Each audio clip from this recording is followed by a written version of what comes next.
కాసేపట్లో నెల్లూరు జిల్లా శ్రీహరికోటకు వెళ్లనున్నారు AP deputy CM Pawan Kalyan.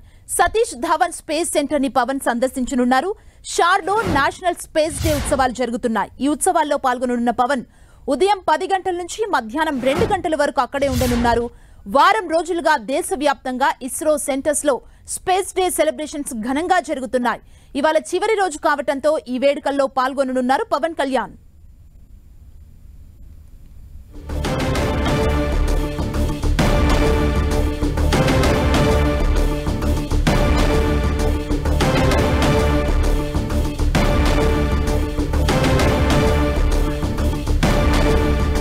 కాసేపట్లో నెల్లూరు జిల్లా శ్రీహరికోటకు వెళ్లనున్నారు AP deputy CM Pawan Kalyan. Satish Dhawan space centre ని పవన్ సందర్శించనున్నారు. షార్లో నేషనల్ స్పేస్ డే ఉత్సవాలు జరుగుతున్నాయి. ఈ ఉత్సవాల్లో పాల్గొననున్న పవన్ ఉదయం 10 గంటల నుంచి మధ్యాహ్నం 2 గంటల వరకు అక్కడే ఉండనున్నారు. వారం రోజులుగా దేశవ్యాప్తంగా ఇస్రో సెంటర్లలో స్పేస్ డే సెలబ్రేషన్స్ ఘనంగా జరుగుతున్నాయి. ఇవాళ చివరి రోజు కావడంతో ఈ వేడుకల్లో పాల్గొననున్నారు పవన్ కళ్యాణ్.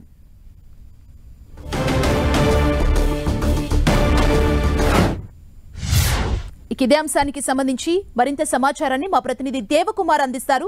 దేవకుమార్,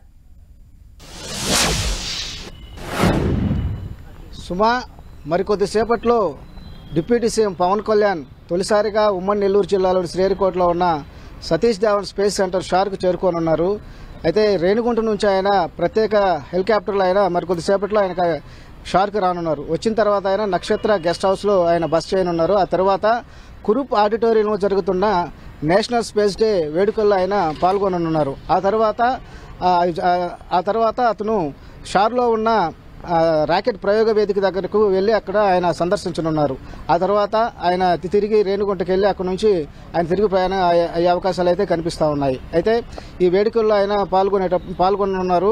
సుమారుగా 10 గంటల నుంచి అంటే మధ్యాహ్నం 2 గంటల వరకు అంటే సుమారుగా 4-4:30 గంటల పాటు ఆయన షార్లోనే ఉండనున్నారు. అయితే గత వారం రోజుల నుంచి కూడా నేషనల్ స్పేస్ డే వారోత్సవాలు నేషనల్ స్పేస్ డే వేడుకలు అనేటివి గత వారం రోజులుగా దేశవ్యాప్తంగా జరుగుతున్నాయి. దేశవ్యాప్తంగా ఉన్న ఇస్రో సెంటర్లు ఎక్కడైతే ఉన్నాయో అంటే శ్రీహరికోట కావచ్చు, అదేవిధంగా చెన్నై, బెంగళూరు, గుజరాత్, త్రివేంద్రం ఇలా అనేక సెంటర్లో కూడా ఈ ఇస్రో సెంటర్లు అనేవి ఉన్నాయి. వీటిలో ఈ అంటే దీనికి సంబంధించిన నేషనల్ స్పేస్ డే వేడుకలు అనేవి జరుగుతున్నాయి. ఈ రోజు చివరి రోజు కాబట్టి ఈ చివరి రోజు వేడుకల్లో డిప్యూటీ సీఎం పాల్గొనాలని ఆయన నిర్ణయం తీసుకోవడంతో పాటు ఆయన ఈ రోజు ఈ వేడుకల్లో పాల్గొనున్నారు. అయితే ఇప్పటికే గత వారం నుంచి జరుగుతున్న ఈ వేడుకల్లో వారం రోజుల పాటు అనేక అంశాలపైన కూడా క్విజ్లు అంటే విద్యార్థులకు సైన్స్ విద్యార్థులకు స్పేస్కి సంబంధించిన అనేక అంశాలకు సంబంధించి క్విజ్లు కావచ్చు, వ్యాసరచన పోటీలు కావచ్చు, అనేక సెమినార్లకు నిర్వహించడం జరిగింది.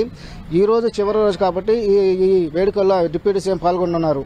అయితే ఆయన డిప్యూటీ సీఎం రానుండడంతో అటు కట్టుదిట్టమైన భద్రతా ఏర్పాట్లు కూడా చేయడం జరిగింది. ఒకవైపు కేంద్ర బలగాలతో పాటు స్థానికంగా ఉన్న రాష్ట్ర పోలీసులు, అదేవిధంగా స్థానికంగా పోలీసులంతా కూడా కట్టుదిట్టమైన ఏర్పాట్లు చేశారు. భద్రతా ఏర్పాట్లు అక్కడ అన్ని చోట్ల కూడా తనిఖీలు నిర్వహిస్తున్నారు. ఎవరిని కూడా లోనికి రానికుండా అన్ని భద్రతా చర్యలు చేపట్టిన పరిస్థితి అయితే ఉంది. సుమా, దేవకుమార్, సతీష్ ధావన్ స్పేస్ సెంటర్ ని ఇంకా అభివృద్ధి చేసేందుకు ఇంకా లేటెస్ట్ టెక్నాలజీని ఉపయోగించే విషయంపై కూడా ఇక్కడ చర్చలు జరిగే అవకాశం ఉందా? డిప్యూటీ సీఎం ఈ రోజు పాల్గొనబోతున్నారు కదా ఈ ఉత్సవాల్లో.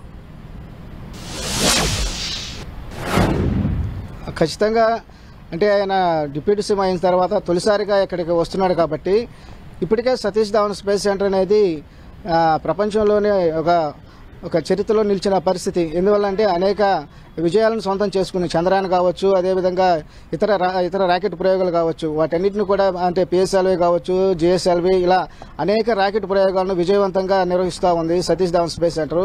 ఎక్కువగా మన దేశానికి సంబంధించిన రాకెట్ ప్రయోగాలను కూడా షార్ నుంచే ప్రయోగిస్తున్న పరిస్థితి.